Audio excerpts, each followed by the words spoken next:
अस्सलाम वालेकुम दोस्तों, गो पान चैनल के अंदर आपको वेलकम कहता हूँ। शुक्रिया मेरी वीडियो देखने का, मेरी वीडियो को लाइक करने का। आज हम हैबस पान के ऊपर बात करने जा रहे हैं।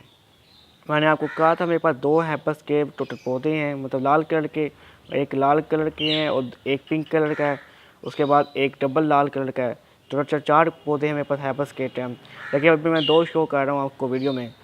आपको पहले पौधे में मैंने इंशाल्लाह ये आपको पौधा बताया था, इंशाल्लाह ये आपको नज़र आ रहा होगा। इसमें मैंने कहा फूल लग चुके हैं, आपने फूल देखे थे मेरे पहले पार्ट के अंदर।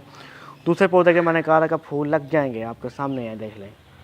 मैं आपको फूल ज़रूर शो करूँगा इस पौधे के, इंशाल्लाह देख लें आपके सामने। इसकी गोद दोनों बाल्टियाँ 16-16 इंच की बाल्टियाँ दिखी हुई हैं हमारे पौधों को, और ये आपके सामने ज़्यादा है, आप देख सकते हैं। इनको मैं दोनों को हर 14 दिन के अंदर गोबर के 2 चम्मच दे रहा हूँ। इनके आप लीव देख सकते हैं, हरे बड़े हैं।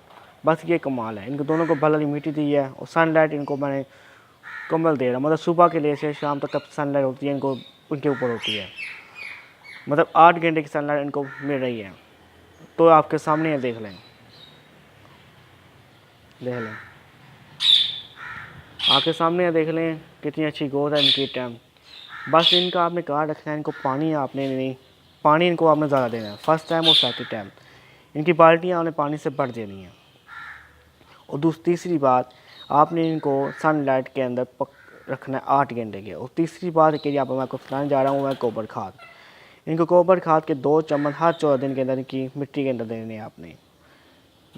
तो ये आपकी गोद इंशाल्लाह बहुत अच्छी बातें जाएंगी। आपके सामने इनके फूल के आप देख सकते हैं, फूल देख लें कितना अच्छा बड़ा कितना फूल है आपके सामने। ये देख लें, यहाँ फूल लेके लगा हुआ है, ये देख लें आपके सामने है। दोस्तों मेरी वीडियो अच्छी लगी और वीडियो को लाइक करिएगा। अल्लाह हाफ़िज़ में दोस्तों।